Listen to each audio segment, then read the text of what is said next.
Hello,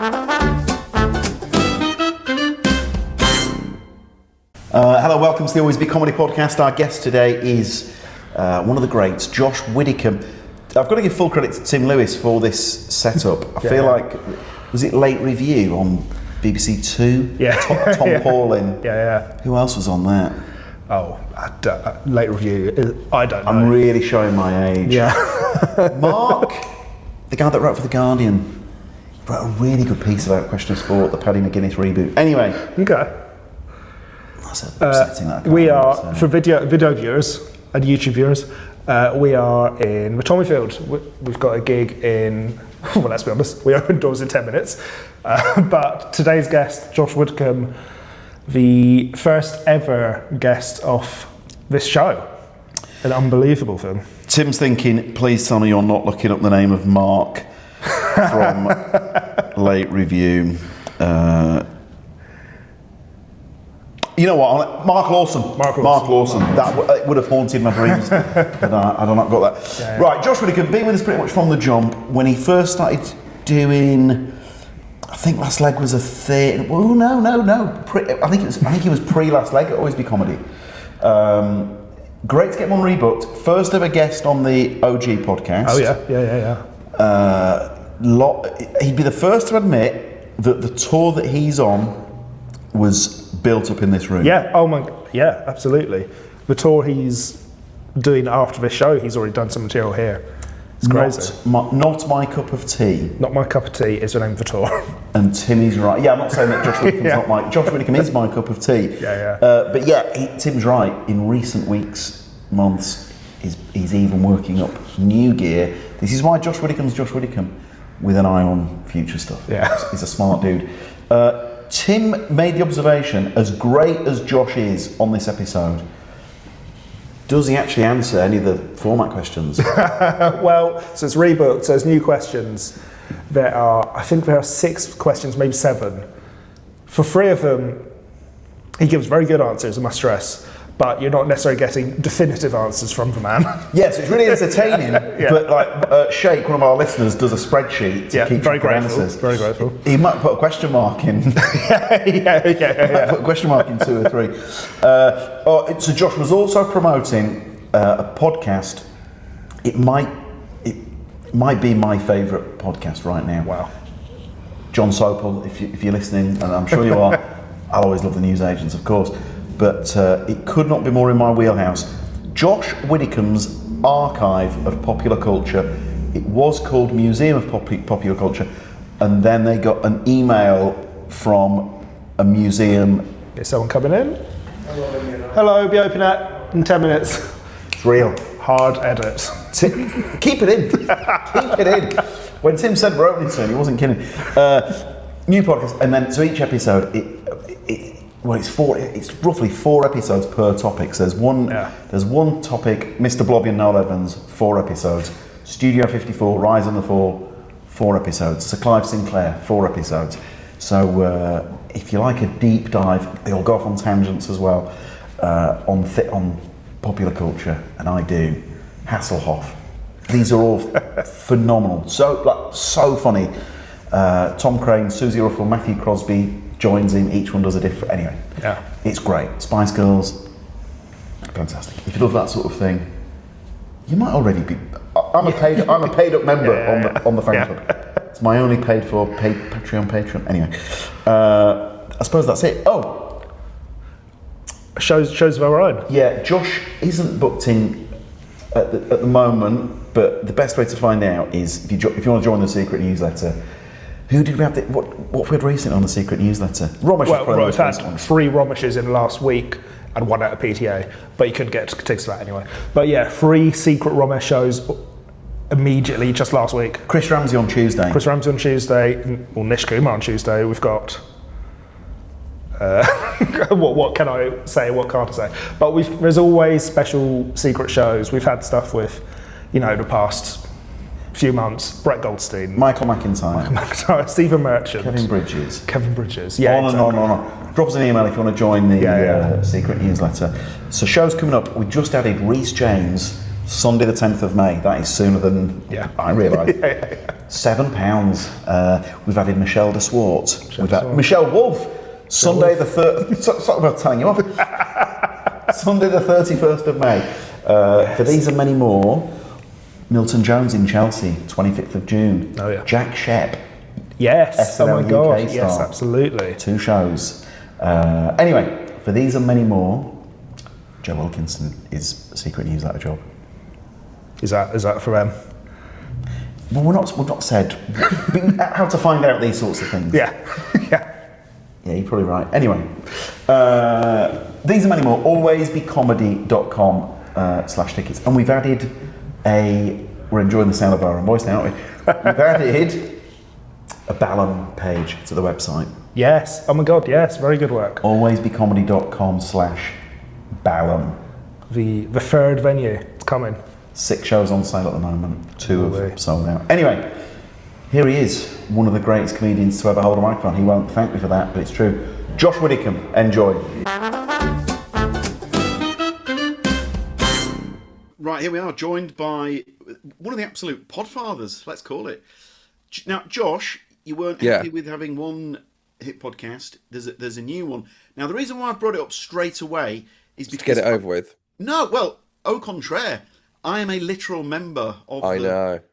Thank you, James. You are. I've made you pay as well, which is a terrible act. Tim, keep that in. You went ahead and did that without, me offering. I'm not gonna, mate. Come on. Never before has a podcast. If it turns out that you'd made it just for me, I wouldn't bat an eyelid. It couldn't be more in my wheelhouse. But I've got to ask. Well, the numbers certainly look that way, James. Stop it. No, it's actually gone fine. But it's, it's a bit of fun, isn't it? How do you determine what makes it into the archive and what doesn't? So it's pop culture stories that we think are long enough and are detailed and have enough to them, which most things do, because most stories are interesting, and and most people in popular culture are mental. So that's why it's fun to do. So anything that anything that we're interested in.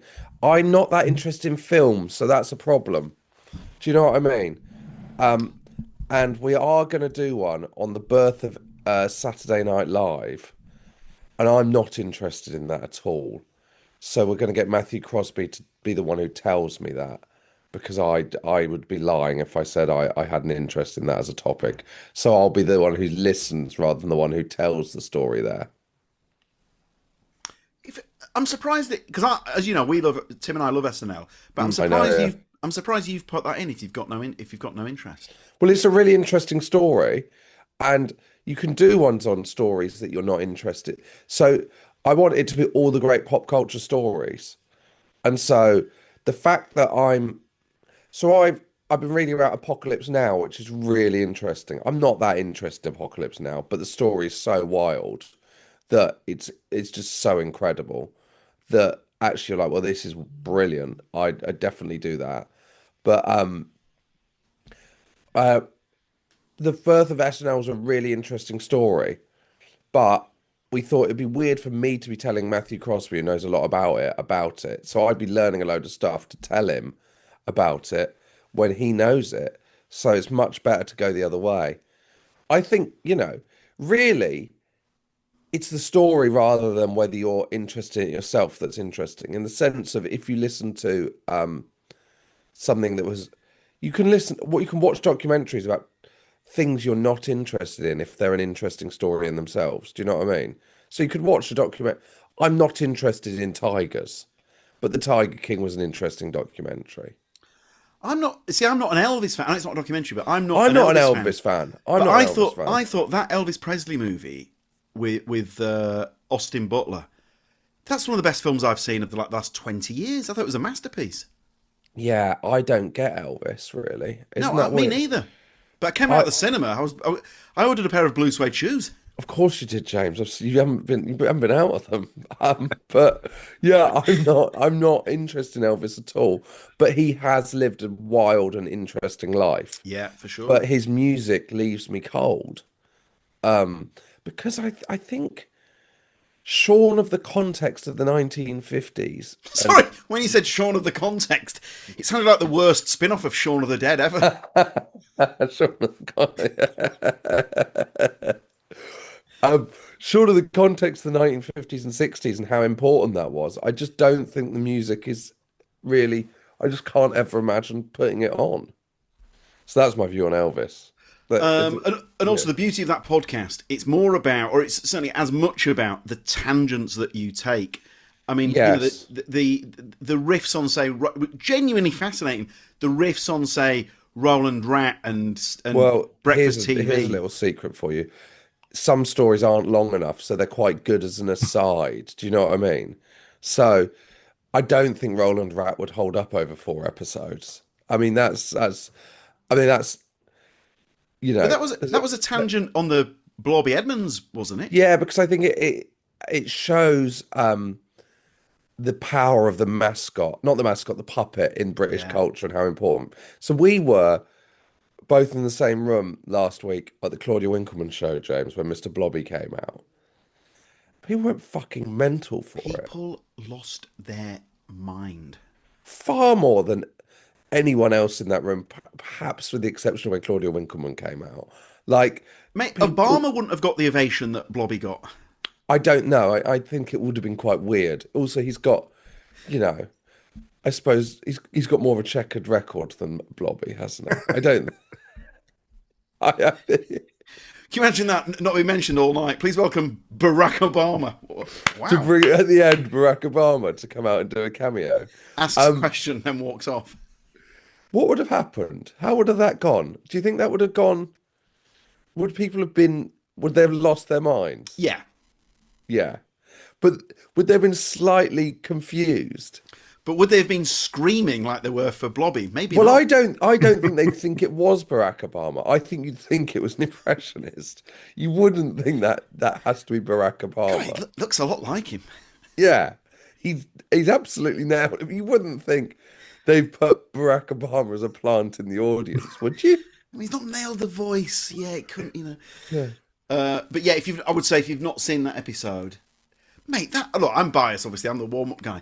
But it is good. That's a good show, the Claudia Winkleman show. It's a great show. And that episode, please do check it out. And, all right, we have spoiled the ending, but the dynamic... It's not The Sixth Sense. Oh, you say that. It's better than The Sixth Sense. The dynamic between Widders and Dan Levy is just sensational. Lovely bloke. I think Kush Jumbo also is. I've been on a few things with Kush Jumbo. She is brilliant. She's so funny. So funny. Anyway. Dan Levy, as the kids say, understood the assignment. Is that what the kids say? They did about 6 years ago. Right, okay. Where do you get that from? Why do you know what the kids say? Because you spend so much time on social media. No, I'm strictly a toilet voyeur. No, but you're not getting it from your kids. I get quite a lot from the kids. Right, so they'd say understood the assignment. No, they'd say Dan Levy understood the assignment. No, they wouldn't yet know understood the assignment, but they did. You know, there's a lot of stuff that they do know that I'm very grateful for. Are you on TikTok? No, absolutely not. Oh, okay, good. Are you on TikTok, Tim? Alwaysbecomedy is technically on TikTok, but it's purely to upload. Right, yeah. My anxiety, because and to upload, and I'm sure the same as every other comedy account, to look at Matt Richardson's videos. Can possibly comment.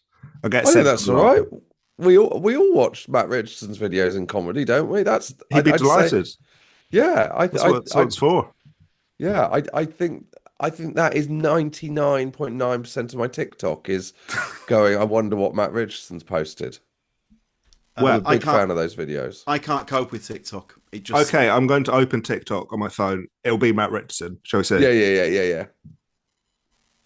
This would be so funny if it's a woman. Yes, there we go. Amazing. Incredible. We were all hoping for like a scantily clad woman with big boobies. I didn't think it was going to happen. Look, I can show you. In fact, I did. Yeah, but that's trust. That's trust. Tim, that was sensational.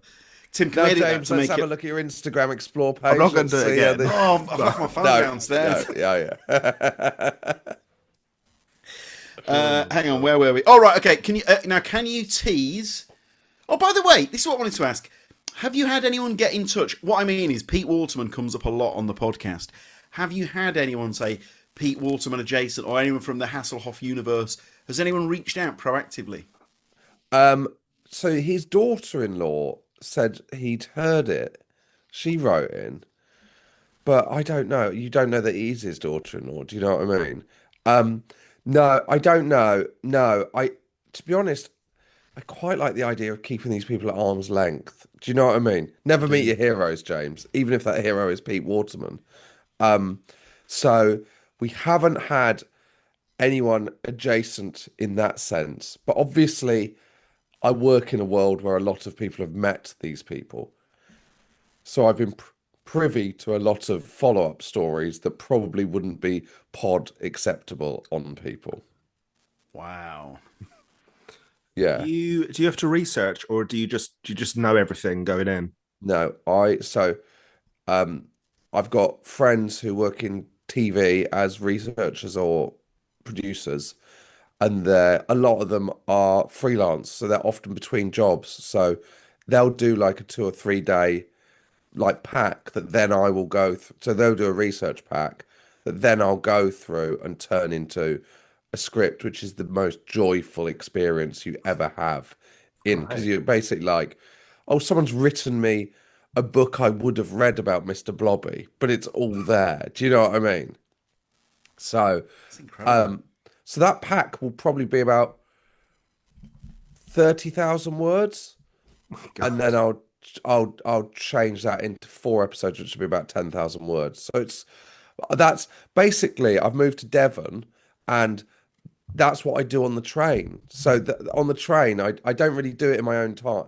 I'll get on the train, get my laptop out, and read about the birth of MTV. It's fucking great. It's a great gig. Sensational. I'm looking forward to going to London tomorrow and reading about the history of Take That. Just why not? Why not enjoy yourself? This is embarrassing. I know what he's doing here. What? Sure, 6:30 show. Bloody hell, George. Oh God. Do you know what? I am free in the evening tomorrow night. But Fantastic. Who have you got on? Who we got on? I'm pointing at him. Tomorrow, Wednesday, there's a Fattier work in progress at 8 o'clock. Oh, right. Well, you don't. We should just done it. We should just done this in person. Should have done it in person. Tim, just stop the record. Let's reconvene tomorrow. Yeah, we'll do a hard cut. Quite echoey that room though, isn't it? It wouldn't be ideal for. Oh no, Tim set the acoustics perfectly. Let's not. Genuinely, it sounds great. Oh really? First half at the Tommerfield, get on the tube. Second half at Chelsea, absolutely sensational. How do you want us to bill it? It's more new material than work in progress, isn't it? Yeah, what I wouldn't do is so is that different? I never really realised that was a different thing. Go on. New material or work in progress. I think new material, work in progress, preview, tour.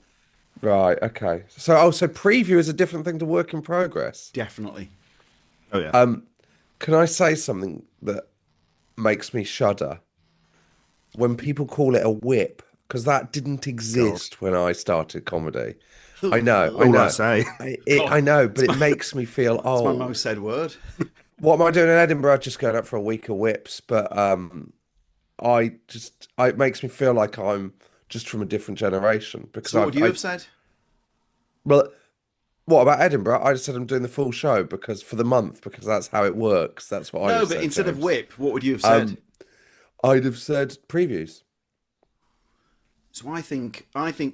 Or I'd have said work in progress. No one in my generation had come up with the idea of abbreviating it to whip. I think you're talking to the two Lord Mayors of Whiptown. I know, yeah, no, I know. I'm not saying it's wrong. I'm saying it makes total sense. What I'm saying is it makes me feel about 100 years old. Because it's like if someone, it's just language moves on and some of us are left behind. Others, kind of people that spend their days on TikTok and know he fulfilled the brief or whatever it is. Understood the assignment. Understood the assignment. Fulfilled the brief. Josh with an ear trumpet. It's like our Well, that's intro how I with Tim feel when Clark. someone says whip. Tell you what, Tim, when I think of the thousands of hours we must have saved in our lives by abbreviating work in progress. well, you're losing Yeah, I've got so now, much aren't more you? done. Yeah. Yeah. I feel like Stephen Bartlett. Yeah. And then the tour. Oh, by the way, sorry, you don't need to talk about the tour. Can you tease the next couple of seasons of Archive? I can't tell you what's next because I can't remember what's next. But I think some of the ones that are coming soon are we're definitely doing the Spider-Man U2 musical. Are you aware of that? Mate, I've read the book, Songs for Spider-Man. Yeah. Right. So, have you read the book?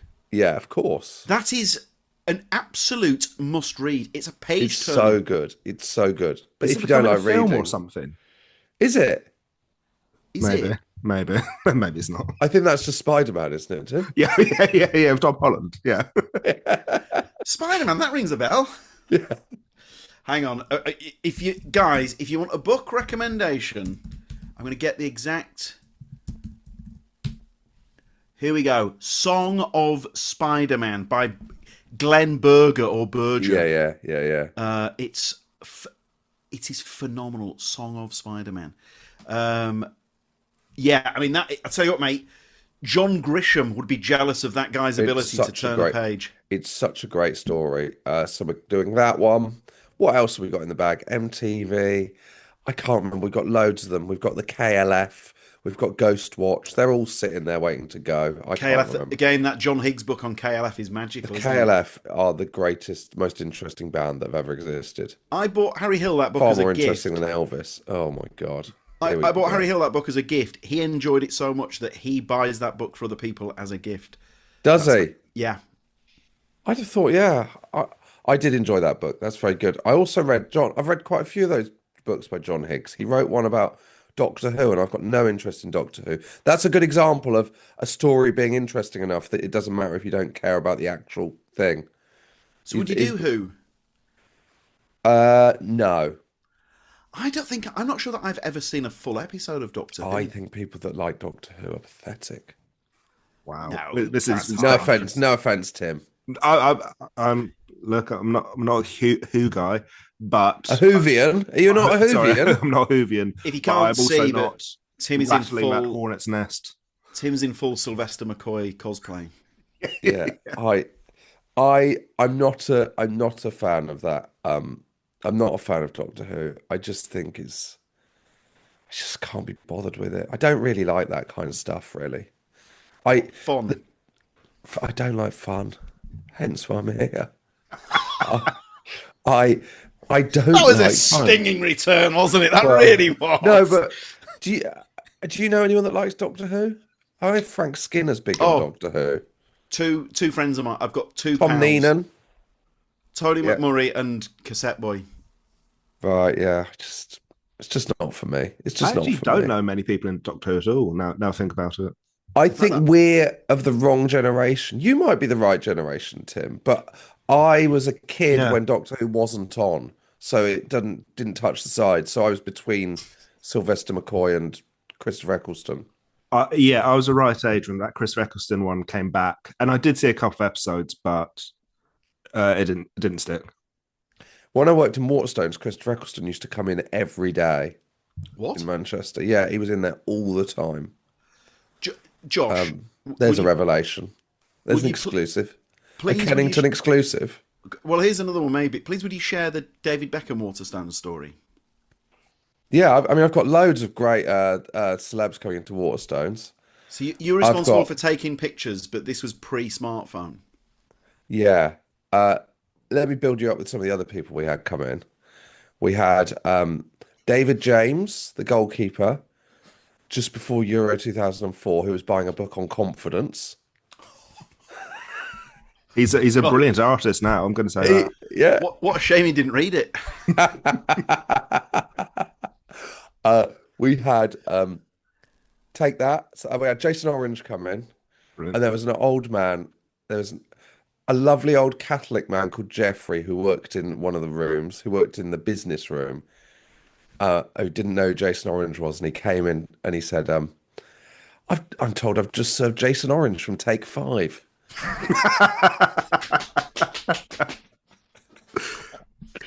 Hang on, Tim's wincing because he knows what I'm going to say here. During one of the lockdowns, when you could eat in restaurants but the tables were a bit weird, my wife Eat out to help out? Yeah, my wife and I, in a restaurant called 34 in Mayfair, sat next to Jason Orange. Oh, and wow. I spent the whole evening chatting with Jason Orange. How close were you? Mate, he's literally there. That seems like the opposite of what you want from COVID. Mate, it was one of the best things that's ever happened to me in my life. So who was he with? She was his friend, but not his partner, and he made that quite clear during the chat. She must have thought, is this how I'm finding out? So what happened was, this is all true. So I'm sat down and I want Jason Orange to be my best friend because I always thought he was the nicest one in Take That, right? Right, yeah. And so I start. Mark Owen, maybe. I'm Team Jace all the way. So I start talking in a way over the top northern accent to the point where my wife's thinking, "Oh no, this isn't your voice." Bloody hell! I'm absolutely famished. Yeah. And then I swear, a waiter comes over. The last time I'd been in the restaurant, I'd gone for a meal with Harry Hill. Sorry for the name dropping here, but it's true. Yeah, and you and Harry are like that, aren't you? Are you gonna any more things about what Harry Hill's birthday was like or any more? It was. I tell you what a episode? night that was. Anyway, the waiter comes over and goes to me, "The last time I saw you, you were in here with Harry Hill." And Jason Orange has heard that and gone, "Who's this mover and shaker?" Oh, here we go. Yeah. And then he goes, "You gave him a book, didn't you?" The waiter said. John Higgs is on a table over there. Jason Orange goes, "Do I detect a Mancunian twang in that accent?" And then I do the sorry, what? As if Oh my word! As if this isn't what I prayed for. What's that? But you're from Leeds, aren't you? Yeah. Anyway, spent the whole night chatting. He was great. Oh, you like this? Can I just say to Jason Orange there, I don't think being from Manchester is enough of a coincidence to start a conversation. Like, it's a major city. If he's excited by everyone else that comes from do you know what I mean? Yeah, maybe. Josh, also, maybe he got something extra from me. Maybe there was a frisson. Maybe do you think he was just throwing that out there to start the conversation? He wasn't actually right. Okay. I like the cut of this guy's jib. I want to know more about this guy. So what? If he bought Harry Hill a book, what's he going to buy me? That's what he's thinking. You're like this. So we get talking about music, and I said, "Look, I'm from Leeds." I said, "Why is it that Liverpool and Manchester have had so many amazing bands, and for Leeds it's never really happened?" Oh, that's interesting. Yeah. And he had a full theory on it, and he said, the records of the 1950s came from America by boat. That's true. And they got to That's Liverpool, and then on the canal reached Manchester. And so, yeah, that is true, but I don't think that explains Take That. Wait for it. But it never got as far. So he's saying maybe it didn't get as far as Leeds. So you can name all the bands. And so I said, think of all those amazing Manchester bands. And what I meant to say was Present Company included, and I didn't. And I went, obviously, Present Company excluded. And oh no, yeah, and I just got the phrasing wrong because Present Company included isn't really a. There's not a phrase. Not really a phrase. Anyway, me as a worrier. So then he carries on talking, and the voice in my head is going, "Mate, that sounded like such a." It's quite smiling when I said it. Mrs. Gill picked up on this. This sounds like such a slam. And he was chatting away, and then I went, "I'm sorry, it's such a worrier thing to do." I went, "Sorry, I've got to say when I said that, obviously I meant Present Company included," and it was the right. For once, it was the right thing to do. And God, thank God, I thought when you said that, bloody hell, that's a bit harsh, isn't it? So it's whole evening, fantastic, and then my wife, who tolerates none of my bullshit, but even she shared this story. As he got up to leave, he walked behind me and he got his phone out, and Emily thinks with a view to like swapping numbers. And as he got his phone out, I just went, "Anyway, take care, Jason." And then he like glumly put his phone back in his pocket and walked out of the restaurant. Now, bear in mind, Jason Orange is off the grid. What do you mean he's off the grid? He's gone off the grid. He left Take That, and he's like a character in a Steven Seagal movie. You can't track him down. Right? Wow. Oh no. Oh, heartbreak. Well, maybe it never happened. Maybe it never happened. If John Higgs is listening, this is a new John Higgs book all over. That is true, his theory. I don't know whether it holds through to the 90s. I think there's a lot, but I think the thing that ruins his theory is I think Sheffield has the best, for size, Sheffield is the best output of any UK city in terms of music. Not above Liverpool. For size. Mate, the Beatles just beats everything. Yeah, but the Beatles, and then it kind of, there's not. The Beatles, this is the Beatles is such a top trump. This is a different, very boring podcast, isn't it? But the Beatles, what's the number 2 from Liverpool? Frankie Goes to Hollywood. If you say another bad word about the La's, I mean, but there you go. That's mate, I've got to tell you this. I went to see one of my best mates, been friends since we were kids. We'd always go see Pearl Jam, the Chili Peppers, etc. Got the exact same taste in music. Friends since we were kids. We were once at Pearl Jam. Can I just distance Josh myself? Screwing his face. Josh screwing his face. Anyway, the Chili Peppers are just. I know. Awful. Well, it's not dated brilliantly. Anyway, my friend's about 6'3", 6'4", and we're at Manchester Arena, and Eddie Vedder, the lead singer of Pearl Jam, goes, "There's a band from this town, and the band go by the name The La's, and this next song," and my mate Abbas shouts out, "There she goes!" And Eddie Vedder goes, "And the song is called Timeless Melody," and 15,000 people turn around. You've never seen anyone want the ground to swallow, no hiding place for it. Sorry, did they say, was this at Manchester Arena? Yeah, I think you got your cities wrong, because I think they're a Liverpool band. Oh, my word, yeah. Incredible. I'll quickly tell you, David Beckham did a signing, just for people that were worried that I hadn't finished that anecdote. That, to be fair, it isn't much of an anecdote, but... So I think about this quite a lot. It was high security. Have I told you about this, Tim? I think so, and I'm probably going to clip it up, so yeah. Oh, okay, sorry. Let's lose that then. So, right. I worked at Waterstones in about 2004, and David Beckham released his autobiography. I imagine he's released one since. He was playing in Madrid at the time, but I was in the Manchester Waterstones, and he was back to play for England, so he was doing a signing in the Manchester Waterstones, having left Man U the year before or whatever. So it was the most famous he's ever been, obviously, at that point. It was absolute bedlam. And it was like his security detail and everything the night before. It was huge. All the windows on that floor had to be blacked out. It was mad. And then... So the first thing was I got sent to buy him Haribo from Sainsbury's because that's what he wanted to eat. So I got dispatched with some petty cash to buy him some Haribo. And then my second job was, this was pre-smartphone. So everyone had a camera. So you're allowed to get your book signed, get a photo and leave. I heard them saying you're not allowed to get anything else signed. However, if someone produces a shirt in front of David Beckham, he will sign it because the optics of him personally saying no are bad. So there's a little tip for you. If you can get past the security detail and then just bring it out, they'll be annoyed, but he will sign it because it would look too bad to say no. But he didn't want... Obviously, people can't take their own photos. They didn't want messing around, so they gave...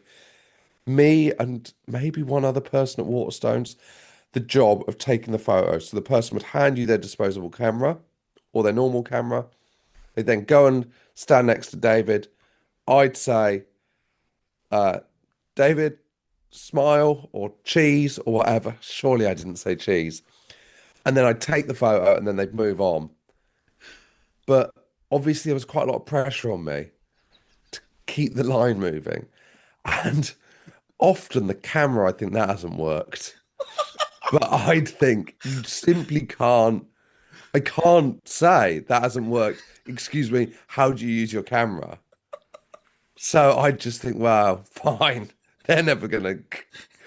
They're not gonna find that out for at least a day because of the modern developing techniques at that point. So there was just tens to hundreds of people without a photo of David Beckham. So what were you stopping to go? Yep. Yeah, because what? Yeah, so because the next one's about to be passed to you. So in that situation, would you have gone? I'm sorry, David. I don't think the camera works again.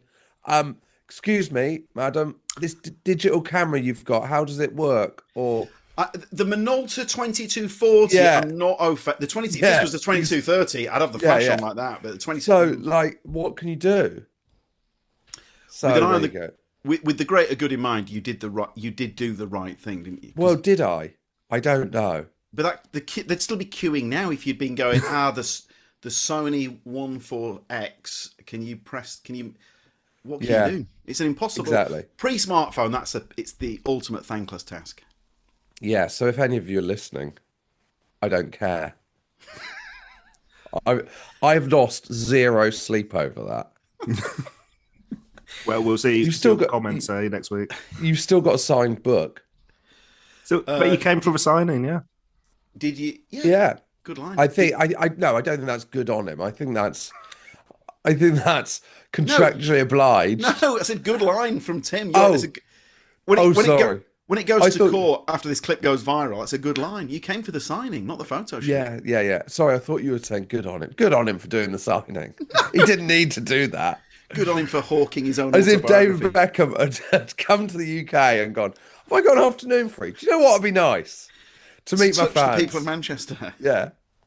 Did you interact I with also them? met Gordon Burns from the Krypton Factor on that day. Go on. Because he was there to cover it for he used to host Northwest Tonight when I was living in Manchester. That was wild when I moved to Manchester and suddenly the host of the Krypton Factor was hosting the local news. One of the most random things ever was when Gordon Burns did that stint on Silla's sofa on Surprise Surprise. I don't remember that. Do you remember that? That's too deep a cut even for me, James. It was like ITV had gone, what do we do? We've got Gordon Burns on a golden handcuffs deal. We need to do something with him. And so, apropos of nothing, she'd go, and Gordon Burns would sat on the sofa. To what end? Wow. Good on him. Silla's not gone, get me Burns on the sofa every Sunday. No. But that sounds like fuck on the sofa. Sorry for that mental image about one of the queens of British television. When they invariably bring back the Krypton Factor, is that a hat that you would personally throw in the ring? No. What, to do the Krypton Factor? Absolutely.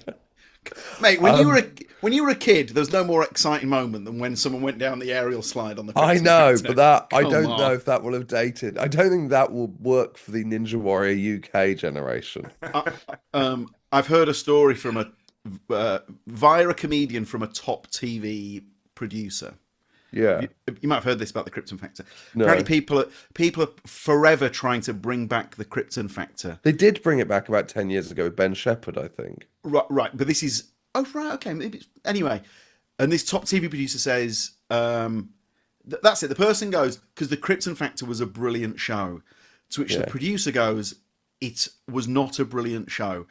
And then the producer says, "What age were you when the Krypton Factor was on television?" To which they say, "I was 13."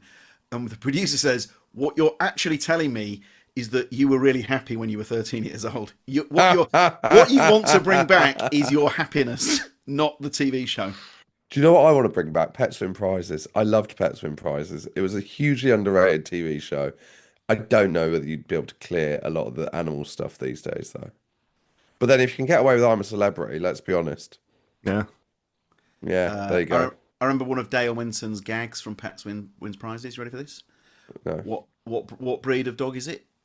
Bear in mind this was it 5, 6 o'clock on a Saturday? Yeah. What dog is that? It's a Yorkshire Shih Tzu. Dale Winston. You're not supposed to say that word on television. What, Shih Tzu? No, Yorkshire. Come on. Don't hate it. Don't hate it. Were you annoyed? Because I'm from Yorkshire, I was quite annoyed, but also it is a good gag. Yeah, of course. Did you use it on Jason Orange? We'd be friends now if I'd brought out that little beauty. Yeah. I cannot emphasise this enough. What a lovely guy. I'm sure he was. I respect what he did though. Like, I've had enough. I've earned my money. See you later. I don't enjoy it anymore. Yeah, I do. How's Always Be Comedy going? Never better. What a way for me and Tim to bow out. Well, actually, Josh, we're glad you've asked that. I've made my money. I'm moving on. If you and Tim moved on, who would you anoint as your successor? Oh my God! The brand dies with us. Question. Does the brand die with you? 100%. You'd burn down the Tommy Field. Could we just be absolutely clear? There's, apart from my wife and children, and I include Tim, there's nothing, a couple of words in your mouth here, Tim. There's nothing that we love more that is more our raison d'etre than everything always be comedy related. Would you sell to Sir Jim Ratcliffe, the owner of Manchester United? Now, if the price was right, you would. Would There'd you be sell some to of our Sir Jim? friends not getting booked anymore. Nish wouldn't be getting booked. I don't think we won't be able to sell to Sir Jim Radcliffe, no. You wouldn't sell to Sir Jim Ratcliffe? Don't think so, no. No? You've got to be able to sleep at night. Would you sell to Daniel Eck? He can have the podcast. There's the clip. Do all of your clips end with James saying there's the clip? Quite a few of them. You know, it's a really good indicator for me. Just find that. He's the only person I've ever worked with who's giving edit notes while we carry on. That can't be true. No. Just one more thing. And I've talked about this John Higgs book a lot, but the reason why that Caliph book is so fascinating is because he sort of, what he's throwing out there that magic might be real. Yeah. Yeah. Do you believe that? I don't Same with spoil Paul the book. Daniels' autobiography, isn't it? I don't. Well, I want to do. I don't want to. I won't spoil the book. How's that? Okay. But it is. But that is a book that really has something profound about it. Do you believe in magical thinking, James? Yeah, Do you? I do. Yeah. Here we go. Here we go. Here's the clip, Tim. But something I say a lot on this podcast though is that say manifesting is the same as. So manifesting, you might be into that woo-woo thinking and all that, but I still think that is essentially the same as a sports psychologist who doesn't believe in magic having teams doing goal setting. I sort of think they're one and the same. Yes. Yeah. Okay. Yeah. Fine. I want to interview Dan Carter, best rugby player ever. I'm not a rugby guy, by the way, but he was a delight. No. But he was talking me through what he'd done goal setting down the years and how much of it had come true. But yeah, I'm pretty confident that Dan Carter doesn't believe in magic. No, but I do you know what the worst? Do you know the worst place on earth is, James? If you say the Tommy Field, I'm going to come round to your house. Your view would be top secret comedy, wouldn't it? But I fully respect what they do. We respect the whole. I know. Community. I was just looking for a rival. I was just looking for a rival to what you're doing. We are unrivaled. You are unrivaled, of course. Welcome to the Unrivaled podcast. Would you be more likely to sell to Sim Jim Ratcliffe if you heard he was sniffing around top secret at the same time? Bidding war. Bidding war. We know there's been a lot of speculation connecting us with Sir Jim Ratcliffe. Obviously, speculation is flattering and it means that you're doing a great job. But, at the end of the day, we've got a job to do at Always Be Comedy. Yeah, exactly. And before you know it, the moment Ratcliffe buys Always Be Comedy, I'm telling you this now, there's no free drinks for the comedians. That's gone on day one. That in his cost-cutting exercises. First thing out the door. First thing out the door. Absolutely. Spotlight's gone. It's just Adam Benjamin holding up the torch on his phone. Second thing, opening the bar upstairs to take money themselves. 100%. Serving drinks during the shows. Serving drinks during the shows. Charging comedians. Comedians have to pay to play. Oh, I'll tell you what, they'd be paying for the video clips. Oh, they would. Oh, yeah. They would be paying for their video clips. I'm quite looking forward to the Ratcliffe era at Always Be Comedy. When Nish Kumar's got to bring 2 friends before he's allowed to do 10 minutes. Chortle headline, Always Be Comedy. Oh, there we go, yeah. Good stuff. Really good. We're going nowhere. I think we'll say this, though, isn't exclusive. We think we might have maxed out at 3 venues. Okay, that feels like enough for me. Feels like enough for me. Is it true the Glazers buying it on a leveraged buyout, James? They're using the money in Always Be Comedy to buy Always Be Comedy.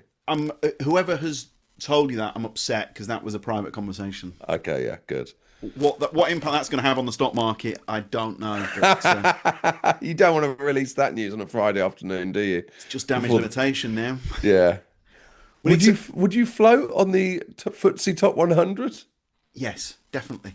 I'd buy shares if you became a public limited company.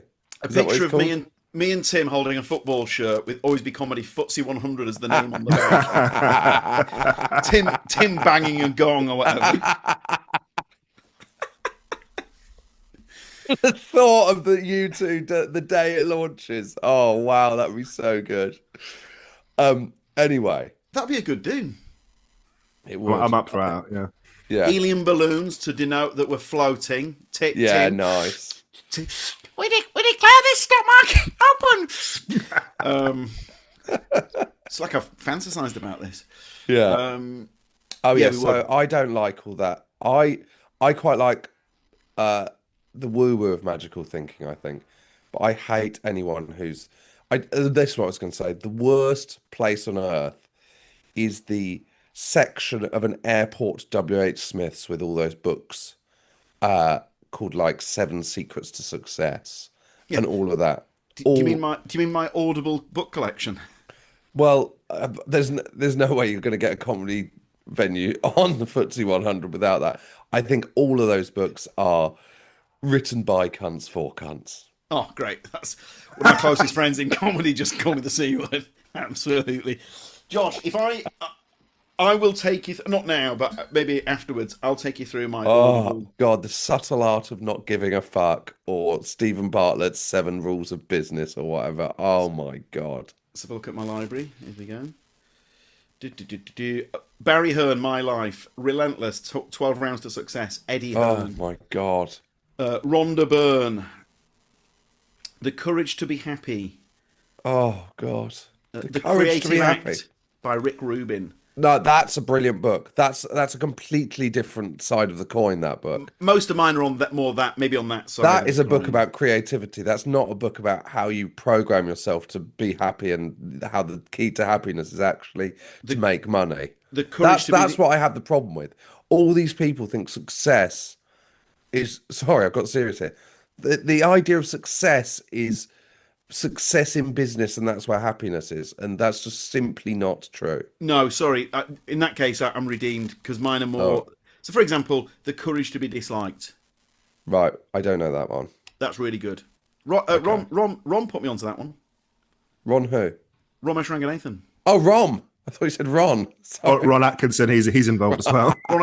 Really good friend of mine, Ron Atkinson. Well, to be fair, Ron Atkinson did have the courage to be disliked. Jesus it Christ. took a huge amount of courage from Ron Atkinson. He took it too far. He read The Courage to be Universally Loathed.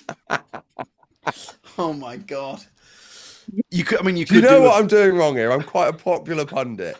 I've got to have more courage about this. What can I do that makes me the most disliked man in football? Josh Widdicombe, who are some of your favourite acts to see in a green room? So am I allowed to say that I've had these questions in advance? Of course. Sure. Yeah. So I thought long and hard about this. And I'm not really, I know this sounds awful, not really that fussed about seeing anyone. No, come on. Hang on. So This is very needy. Wait. Few people we love seeing more than Widders. No, but so wait for it. It's more the venue and the people that. So this is a compliment. Fucking hell. I would choose. 15 years in the making. You shouldn't also have to flag it, just in case people don't think it's a compliment. But Market Top Secret is. I would say it's more the atmosphere of the place and the people that run it. So I associate a really nice period of my life with doing all those Always Be comedies before the last tour. And basically, I exclusively gigged for Always Be Comedy and Will Briggs's tent festivals for a year. Tim, hard edit on comedy. But that's all the gigs I did to work the tour up, basically. That was the whole thing. And a few charity gigs that I couldn't come up with an excuse to get out of, right? And You're trying out new material at Laughterama Somerset House? No, I'm not, Tim. I'm taking the money. Oh, good. I'm looking for one last payday on the tour at Laughterama Somerset House. And you can keep that in as much as you want.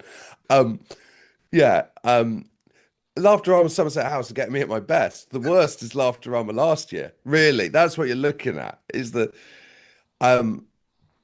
no? So I enjoy doing those gigs where the atmosphere and the curation of the people that make the gig, run the gig, means that you're always on with fun people in a fun atmosphere. So it's not like if I turned up to. I never feel comfortable at the Comedy Store, whatever the situation. Even if it's a charity gig, it gives me the yips. Do you know what I mean? Because I associate it with like Friday, Saturday night gigging. I mean, I never got in there, but that kind of feeling of like when I do the 10 there. And so even if I turned up there and Acaster and Nish were there, I wouldn't feel comfortable. So it's more about the place I go and the U2 or Will Briggs who run it than it is about the other comics on. I don't think you ever put wankers on really at Always Be Comedy, do you? No. And I think that's the deliberate key. thing, that. Yeah. So I actually quite enjoy. It's fun when you're on with people you don't know in that situation. I quite like that. If anything, I prefer to be on with people I don't really know because I find an extra pressure if I'm on with someone I know. Because suddenly you're doing your set in front of someone that you know. I hate people I know coming to see me on tour. They're the worst nights when you know people who are there. It's awful. It's absolutely awful. That was the pressure of that PTA gig. Yeah, exactly. Seeing all those mums and dads on the Monday. Now, look, I know we all have a laugh. How's that for an answer? Well, can I just say, genuinely, sincerely, we're very grateful. Thank you very much. Tim, I'm going to give just a round of applause for the... No, you don't have to do that. Well, I'm sort of in it now. Okay. Thanks. But that wasn't like... That was genuinely what I was thinking about. I was thinking, I don't feel it... It's so much more about the comfort of the room than it is about the people. And also, you know, you see your friends enough, don't you? Which is not at all. No. That always becomes our social life. That is, to be fair, do you know what I mean? That is weird that work becomes your social life. And that is kind of nice. It's lovely. It's amazing. Yeah. Okay. Well, sort of going off that, who's the best new actor you've seen recently? We should tell this story, James, that you... this was at Always Be Comedy. And it was me, Ellis James. So, Aoadi Bang Boy, right? But you sent me an email with the lineup. I didn't know her, saying with the times, and it just said Josh, Ellis, Aoadi, and I was like, "Fucking hell!" That was Ellis's first gig back, and I was like, "And they've got Richard Aoadi dipping his toe in the stand-up water. This is going to be insane. I can't wait for this gig." I couldn't believe it had happened, but then it turned out it was Aoadi. Not Richard Aoadi, who I think has a stand-up tour ready to go, surely, if he wants to do it. 100%. This new book tour looks like it's sneaking its way into that sort of... From my perspective anyway, it looks like it's going to be a bit of that. Right, He was panicking a bit to me. Sorry, another name drop. I'm sorry. Unacceptable. I think his worry is that people are thinking it's a stand-up tour, and he says it's purely book. It's purely a book thing. That is always the worry with those kind of things, I think. When we did the Parenting Hell tour, a signed copy of his book. What does it say? So, now I feel like a twat. You ready? Yeah. Best wishes, Richard Aoadi. It's not a stand-up tour. What does it say? With thanks and admiration. Yeah. Do you think he means that? Yeah. Oh, yeah. Yeah. Did he Apart write from- that personally for you? I would say, apart from Jason Orange, he's my best friend.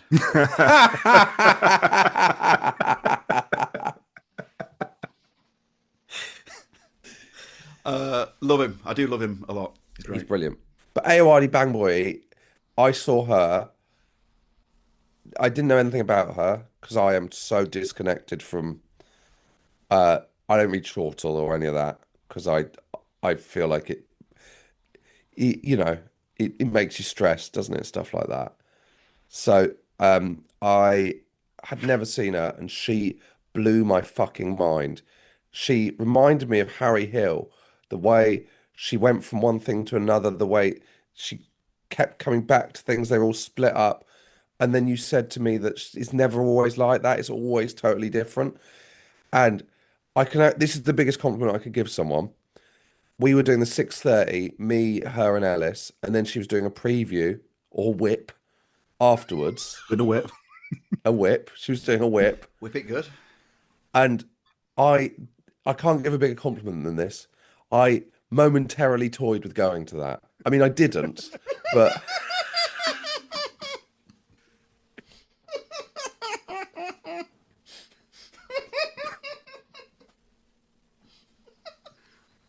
But I momentarily thought maybe I watched that. And if you knew how little comedy I watched, you would understand what that means. Oh, I know. For you to even have that thought. For that thought to even enter my head is I was like, what is this new feeling I'm having? I haven't felt this in 15 years. I want to watch some comedy. But but then I went for Pizza Express with Ellis instead. But so you know, the order was restored with the world. But yeah, I toyed with that. Very good. Very good. So this question is based on your episode. So it is your favorite comedian who doesn't do it anymore. Oh yeah, it is. Yeah. Why is that based on my episode? Because when you did the first ever episode of the Always Be Comedy podcast, Yeah. Your dream lineup was all people who don't do it anymore. Was it? It was. Fucking hell. So who was it? Nat Metcalf. Nathaniel Metcalf. I think Henry Packer, who's since returned. He's since returned. He's since returned. Ellis James was one of them. And he's since returned. Oh my God. Yeah. Wow. And Metcalf, you're not going to believe this. I was on Instagram yesterday. I saw this. And Nathaniel Metcalf was asking where you do gigs. So they've all come back. 2 words, magical thinking. Magical thinking. They all came back to do Always Be Comedy. So say Eddie Murphy or something, please. I thought of an answer to this when I saw it, but now it feels quite bleak because it's someone who's dead. So it would be the ultimate booking for Always Be Comedy. Us three with a Ouija board. But it would obviously be Sean Locke. Yeah. Oh yeah. Yeah, it has to be. That is like definitively the right answer to that question, if you know what I mean. There's no other answer to that question. But I mean, his comeback looks less likely than Ellis James's. But like he was the most. I actually saw Harry Hill talking about him on another rival podcast. Yeah. Did you see this clip? I did. I thought it was a lovely clip. And he said, on which podcast? Romesh's podcast. He said that it's exactly right. He likes comedians, but you just didn't know where he was going to go. And that's what's interesting for comedians, is watching people where you don't know where they're going to go with it. He would always think in a different way to what you imagined or what you could even comprehend a joke would be. By far the funniest person I've ever worked with, by a distance. Really? Yeah, definitely. What? I mean, that's a huge compliment, given who you've worked with. Yeah, but I think he was the funniest. Definitely. Definitely. Yeah. Fantastic. Great answer. Yeah. Fantastic. What what's a joke or a bit you retired that you secretly miss? Okay, Can't imagine this. none of it. Yeah, exactly. Next question. Totally. Yeah, of course. I I'm can't. booing. We had this on WhatsApp yesterday, and I'm sort of booing this because I could name multiple amazing. No, but it's not. Widders bits. But who wants to be doing an old bit? You need to reread the Rick Rubin book, James. It doesn't seem you picked anything up. I'll be honest. When you said you'd read that, I thought you weren't listening. But, oh, come on.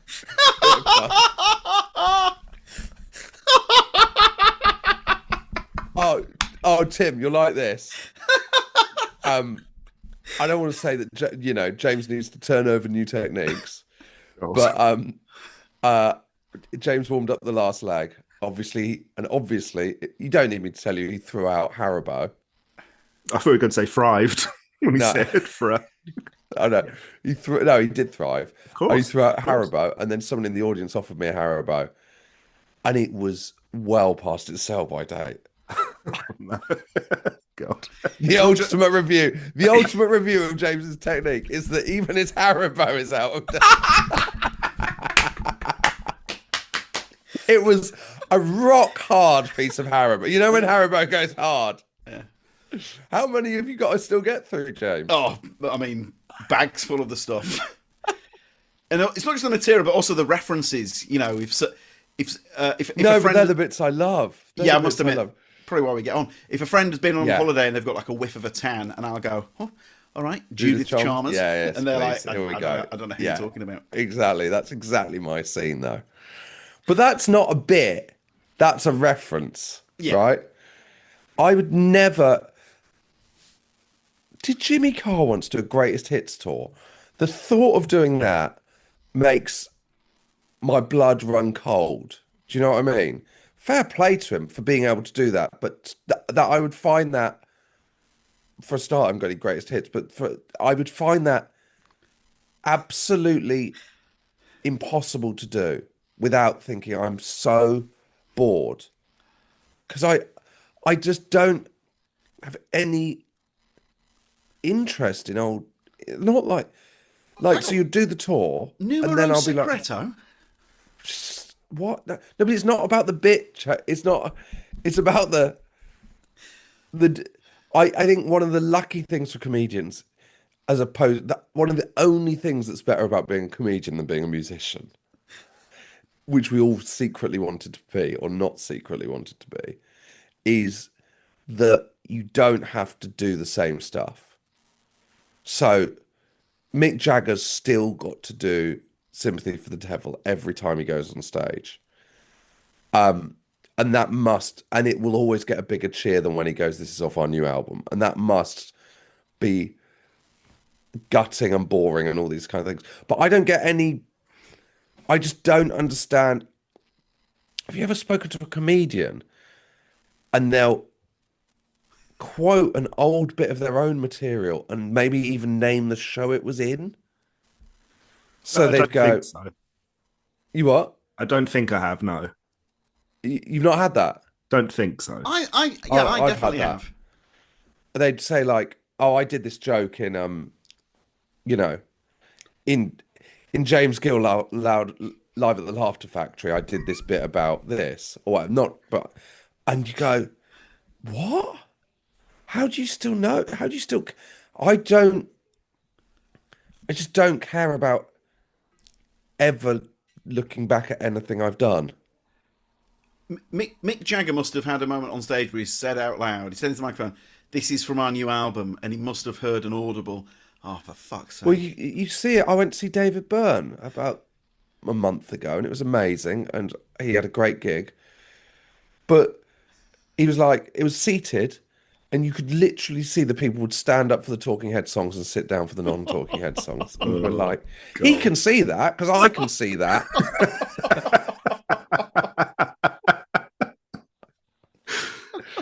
Oh, man, that's brutal. To be tied to that is tough, right? But, he's doing new things with them, or he's reinterpreting them. And I just think the good thing about comedy is you can just do new things, and I get really easily bored. I'd be surprised if there was many comedians that didn't answer like that. Am I wrong? You are wrong. Am I? Yeah. So what would people say? Just like this bit. Yeah. Why have you retired it then? Just because you've got to the end of the tour? I think so. They've turned over new gear for the new tour. Yeah. No, I don't miss anything. Does that sound bleak? I think that's quite it's positive. Honest. It's very honest. I think it's a I positive think that's thing. a positive thing. But I did the act out for Josh for the when people type in their PIN number, and sometimes people do this. Yeah, but I didn't even. But why would I want to do that again? Because the people love it so much. Too many times. It's your sympathy for the devil. It wasn't. It was never that big a deal, that one. That was everyone on the front rows wearing t-shirts. Everyone on the front rows wearing t-shirts of Josh doing this. I just don't have any interest in the bits I love are the bits where you get to do new stuff. That's the best bit. Yeah. Well, we can organise that.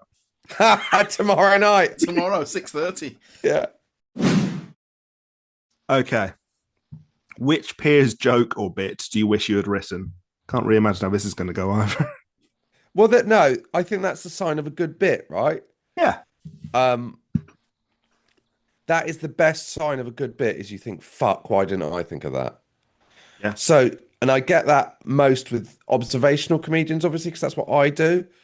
So there's loads of Sean Walsh bits, I suppose, that I think Sean's probably the best observational comic Top deck of our generation. Sean Walsh. Walsh. Definitely. He's incredible. What a great bit that is. So loads of Sean Walsh bits. That bit is great. I mean, you could go it's the ones you think about every time. Yeah. Yes. So every time I go to an airport, I think about his thing about who doesn't go on the fast walking thing. I think about that every single time. And those things, that I think that is the absolute key, is every single time that happens, you think about it. The other one, which I just think is brilliant, is I think about this every single time. You might have thought this when you were dining with Jason Orange, James. Yeah. McIntyre's bit about who has a cup of tea after dinner at a restaurant. Like who has a cup of coffee, sorry, who has a cup of coffee at 10 p.m. But there's loads of those. So they're often McIntyre or Sean Walsh. But the one that we always talk about, James, is there was an actor when I started out called Jimmy Bird. Oh, yeah. Who had this bit that was so good that do you know this, Tim? No. So I don't know what happened to Jimmy Bird, but he was good, right? He won some new act competitions. Was he a bit more your generation than mine, James? Like definitely. And he was fantastic. He was fantastic. I think he won the Laughing Boy competition. I think Curb were right. I think he was linked with Curb for a while. Right. But he had a really good day job. That held so many people back. There's nothing worse than going into comedy if you've got a good day job. Yeah. You start with people who are lawyers, you'd go, oh, good luck, because you're going to have to basically ruin your life for 2 years at best to do this. Do you know what I mean? Luckily, I was earning 12 to 15,000 pounds a year, so it was ideal for being a comedian. But Jimmy Bird had a bit where he'd say there was always a myth about someone in an exam who'd find it so much pressure that they'd put 2 pencils up their nose. Are you aware of this myth, Tim? Yeah. And then whack their head on the table to kill themselves. Yeah. And he'd say the person I always felt sorry for was the one sitting next to them, looking at the exam paper, going, "What question's he on?" I have heard that joke reference. That's great. And it's so good. It's so good. It's so good that it stuck with me for it's so sorry, I kicked the mic. So good that it stuck with me for that long that I was just incredibly impressed with that. And I would say that's an answer to that question. Yeah. And then maybe you wouldn't do it now because suicide's a bit of a dodgy thing to even reference now, understandably. It's too funny though, isn't it? The bit's too funny. Well, if I'd come up with it, James, I'd have retired it and wouldn't miss it anyway. So there's the problem. Do the two pencils bit. So actually, by the fact I haven't come up with it, it means I still like it.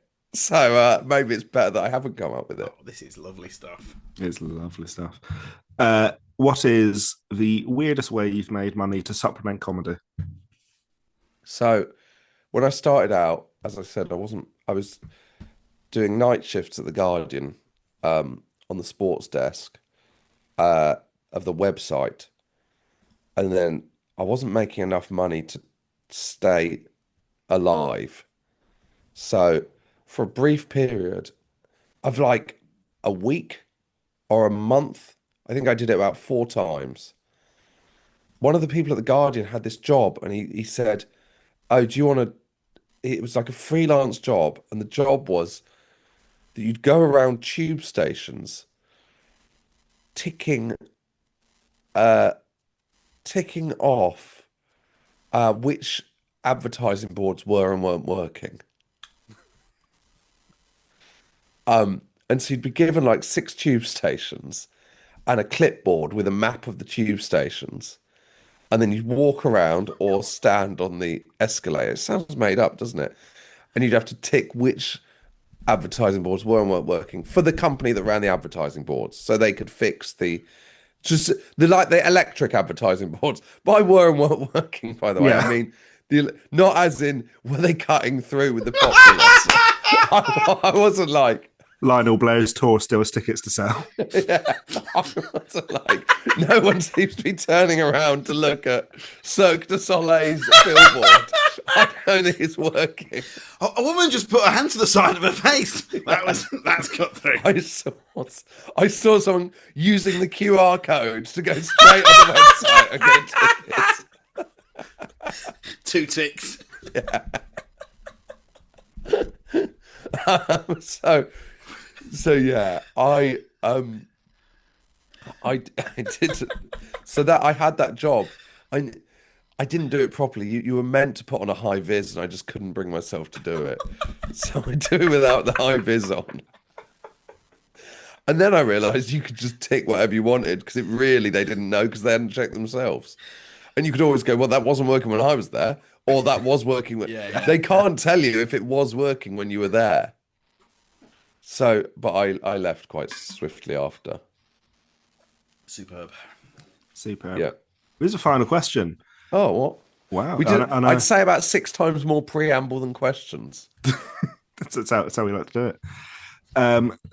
The best advice, perhaps from another comedian or something you've learned along the way that you'd like to share.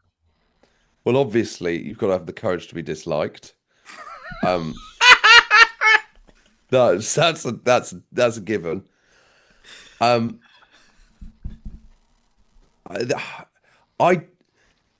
don't think comedians' advice is very useful for each other. I think everyone does it differently and has to find out how they do it by doing it themselves and then thinking about it. If I give people advice, I don't feel like it's ever that useful. And if I get advice, I don't feel like it's ever that useful. Beyond don't do that gig or do that gig. Obviously, that's good advice. But like, I think all these things like, here's a good rule. Always do. This is a way I write. I make myself write 6 toppers on every joke and then choose my 2 favorite. Or on the other side of it, I just go on stage with a word that I think I've got something on and I riff because that's the funniest I'll be and then I work from there. I've never had anyone else give me advice on how to do comedy and thought it's useful. And I've never given anyone else advice without, as I'm saying it, thinking, this is of no use to you because everyone works in such a different way that I don't think any advice is useful. Now, it's interesting that you name that Rick Rubin book because I think that's the best book about working in a kind of creative industry I've ever read. I think that is the perfect book on how to create and write and whatever you want to do, whether it's comedy or music or whether it's, you know, crowd or whatever. So I'd say buy that book. But then I've told people to buy that book and they've gone, fucking hell, it's a bit out there, isn't it? And then I've got a bit embarrassed because it feels like I'm fucking Phoebe from Friends or something. But I don't think I've never found people sharing their advice about how they do comedy at all useful. And I don't think I've got anything useful to offer on that. What's your right? For example, let's take. So this is a good example. I listened to Comedian podcast, you know, a lot because I'm interested in how people work. But listen to it. Everyone just is different. It's like saying, what's your advice on how to maintain a good relationship with your partner? It's kind of individual to you. Do you know what I mean? I do, yeah. How do you and Jason keep the flame going, James? It's just regular massage. Regular meals on adjacent tables. That's not me dodging the question. That's me. That's I was thinking answer. about it, and I thought, actually, I don't think it's. I don't think. I just don't. I've never found. I think you find your own way. I think if I sat down with Acaster and Romesh and Catherine Ryan, like I'm just thinking of people of my generation that have done stuff, and Joe Lycett, I think you'd go, well, none of you have done. I just don't know if there's any. In a great way, there's no similarities here. Yeah. Do you know what I mean? So, how do you write material, you, Josh Widdicombe? So I would think of something and write it in my phone, in the notes app, or What, literally a thought drops in your head? well, if you ask Rick Rubin, these thoughts already exist and you're pulling them out the air, James. That's right, yeah. No, but genuinely. Well, there is that argument, isn't there? Do you know what? I don't want to get too serious here, but I always find it wild when people say, do you know this person stole this idea off this? Have you seen those two bits? They're quite similar. Not ones where you know where they're actually stolen, but there was someone told me about a sketch I'd said was good that I'd seen on Instagram, and they said, yeah, but it's stolen off this sketch, and they showed me that sketch, and they had a similar premise, but I was like, I don't think that's stolen at all, because I think that idea, these ideas exist because of, even if no one's had them, right? Because they're just the combination of one thing and another thing, and so anyone could have that idea. Maybe two people have had the same idea. This happens all the time. Agreed. How often do you think of a bit and then someone goes, "Oh no, that actually someone's got that." You go, "Oh, I'll get rid of that." Oh, it happened the other day. And you could do that. For I had a bit and someone said, "Rose Matafero's got that bit," and I was gutted. But I could have been going around doing that for fucking ages without. I was doing an idea for ages. I was doing, and then someone said, "Chris Addison's got that bit," and I was like, "Oh fuck!" And it was like I'd done a whole tour of it. No one had told me, because obviously about the 3 numbers on the back of a card. You know, the 3 numbers on the back of the card, which is a very Widdicombe bit, by the way. But just about how people that have stolen your card, they know that they could the 3 numbers on the back of the card, right? And I was like, well, that's great. I've come, and then I basically got to the end of the tour, and someone said, "Oh, you know, Chris Addison's got that bit." I'm like, fucking hell, I've done that about 150 times, but I hadn't stolen it. So I think, yeah, all those ideas exist. You're just working them out, right? Surely. This was like last week. I said to Tim about how when you're in a car, and people in cars who disproportionately lose their shit at other drivers over nothing. Yeah. You know, like I was like, you wouldn't do that in any other walk. You know, once you get out of the car, you're not doing that. And Tim went, Louis C.K.'s already done that, and you're like, exactly. Fuck. So Louis C.K.'s bit, and it's not an ideal. And that's not the only thing that you do that's the same as Louis C.K. Oh God! It's just how Jason and I express ourselves. But I think so. So sorry. Why have I gone off on that tangent? But that's what I was saying is that people will come to bits in really different ways. So I'll write in my phone an idea, and then I will, and then I'll before I do a gig, essentially at Always Be Comedy tomorrow night. I will write. I'll write it out as a routine in bullet points, but I would never write it words because I think like I would never write like. But this is what different people's techniques. That doesn't mean I'm right, but like Susie Ruffle, I've seen she writes it as prose. But I'll write it as bullet points because I think, well, I'll say it in the funniest way that I'd say it because that's how I speak. Right, yeah.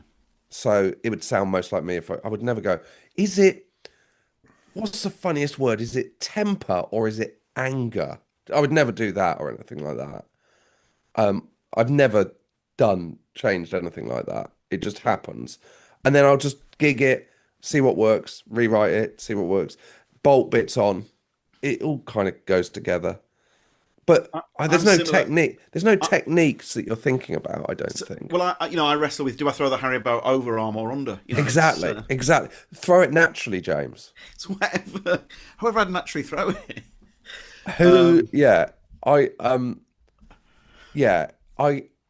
I think that's how it works. I don't know. Do you think have you got lots of tips that have been helpful then? Yeah, I mean, but what your answer is, I would say, correct in that everyone's got their own different way. Sean McLaughlin literally stands in the kitchen and just on his own just says things out loud, backing himself that something funny comes out, and then he's like, "Oh, yeah, something in there." Well, that's similar to that kind of writer's way idea of you just sit down at the start of the day and you write 2 pages, whatever you write, and then Laura Davies goes for like a long walk. Yeah, Laura. Yeah, absolutely. Yeah, goes on a really long walk. Things just fall in. But then I know people that literally close the office door, treat it like a day job, 9 to 5, just write. I'm not saying they're right for all that time. Is Harry Hill, an hour with a notebook every day, something like that? Yeah, so I just think none of those things appeal to me. So I just quite like finding my own way and doing it myself. And so with you might be, say, on a train and a thought drops in, oh, scale electric, that's a good angle. And then you're off. No, there'd be more than that. So it wouldn't be like I should do, whenever I've thought I should do stand up on X, not the formerly known as Twitter. If I said I should do stand up on Scale Electrics, I can never think of anything. So that's happened where I've thought that feels like the kind of topic I would cover, not Scale Electrics, but like, I mean, that could be quite funny.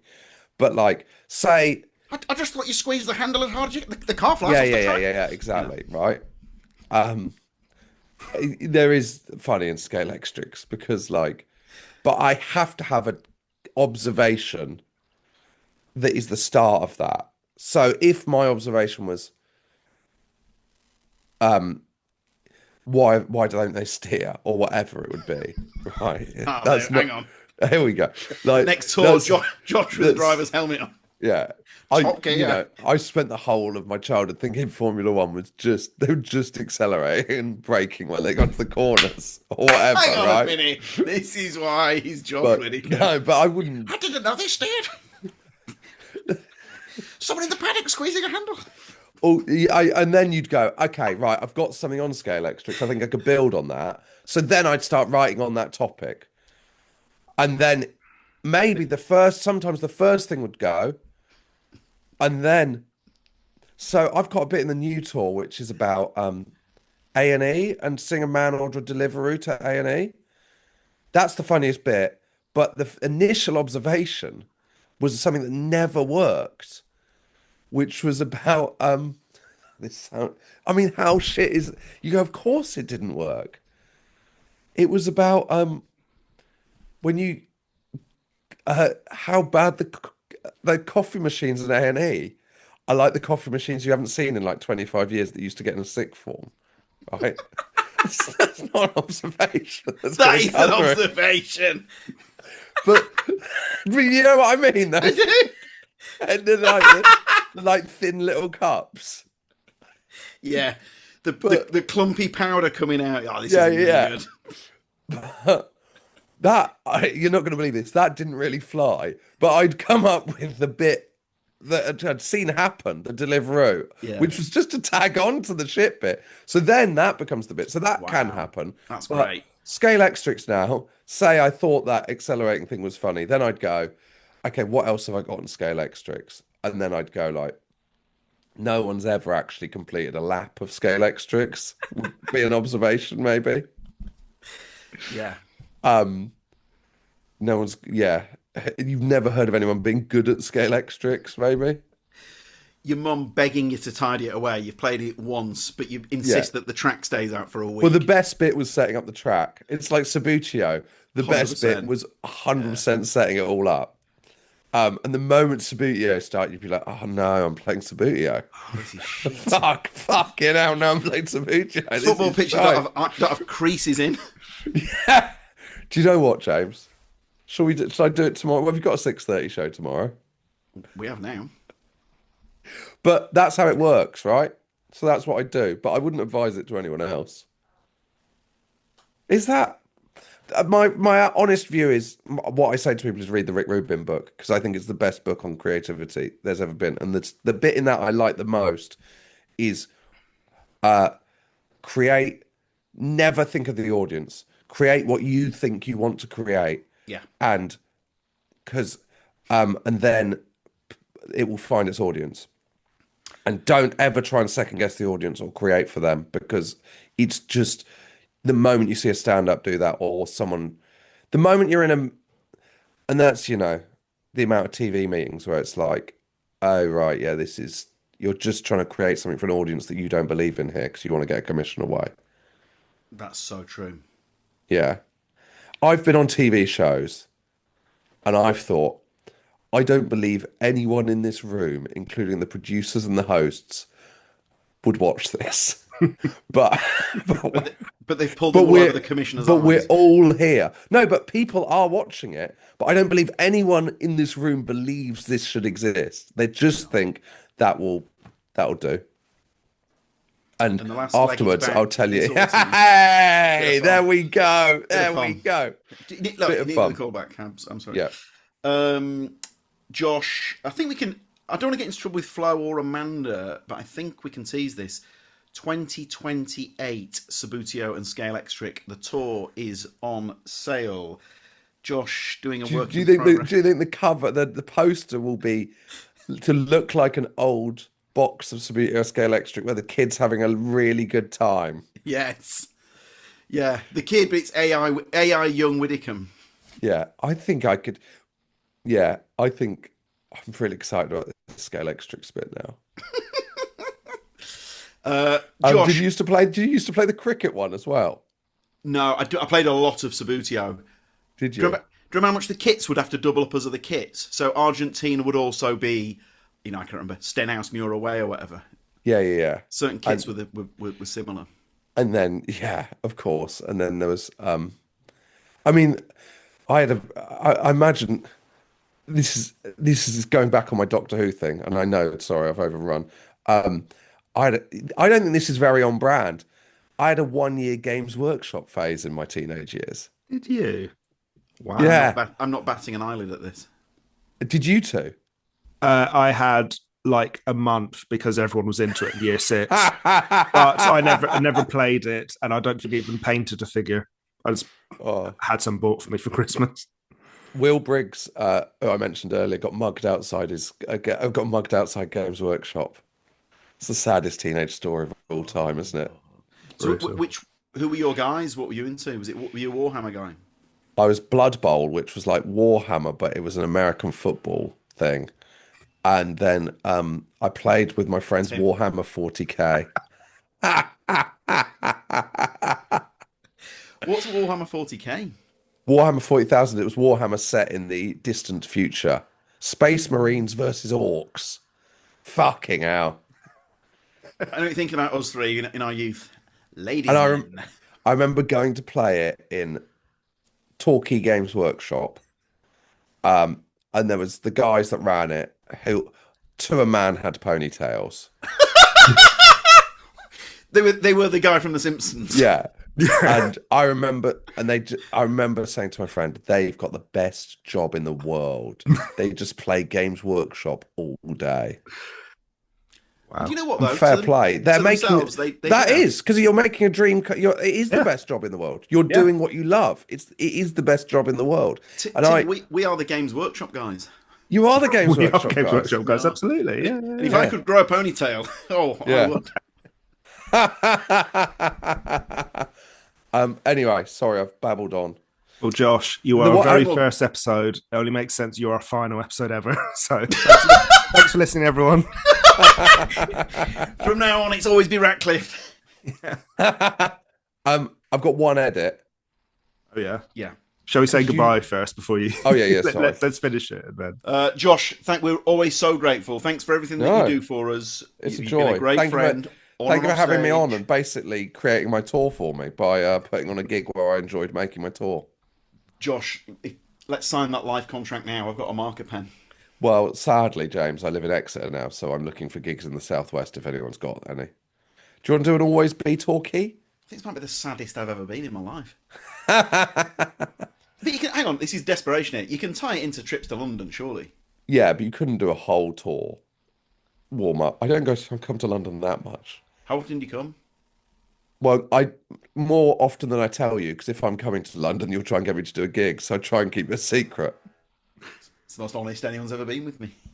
Right, I better go. All right. See you later, guys. Great stuff, Josh. Take care, See you buddy. soon. Huge thanks to Josh Widdicombe. Great episode. If Tim's out of breath, it's because more people have just walked into the comedy room. So Tim doesn't think we did favourite memory with Widdicombe because it was episode 1. I don't think so. We'll tell you what, we'll do favourite memory and what we learned. Perfect. Favourite memory, Josh Widdicombe. I've got one. Go on. So I went to Machynlleth Comedy Festival probably like 8 years ago now, and I probably worked for Josh once or twice, but I ran into him at Machynlleth Comedy train station, and he let me have a ride in his cab to my hotel. Did he? Always very grateful. Measure of the man. He had just been on Radio 2, I think, and met Kylie Minogue. Of course he did. Lovely stuff. Mine's sitting in Josh's dressing room before our last leg record. He's a very generous man. He's a generous man. But no, very happy memories sitting in his room having a laugh. Definitely that. What did we learn? Sorry, go on. Just pre-show hangouts in general. It doesn't get much better than Josh Widdicombe. One of the great pre-show hangouts. Him working up the whole tour in this room. Yeah. Come absolutely. on. Come on. Right. What did we learn from that episode? Multiple tours, if we're honest. Multiple tours, yeah. What did we learn? Oh God. Josh is, I suppose we knew this already, he's a Champions League podcast guest. Oh yeah, absolutely. He just knows how to bring it. He's a natural broadcaster. Hang on, what was the supplement income?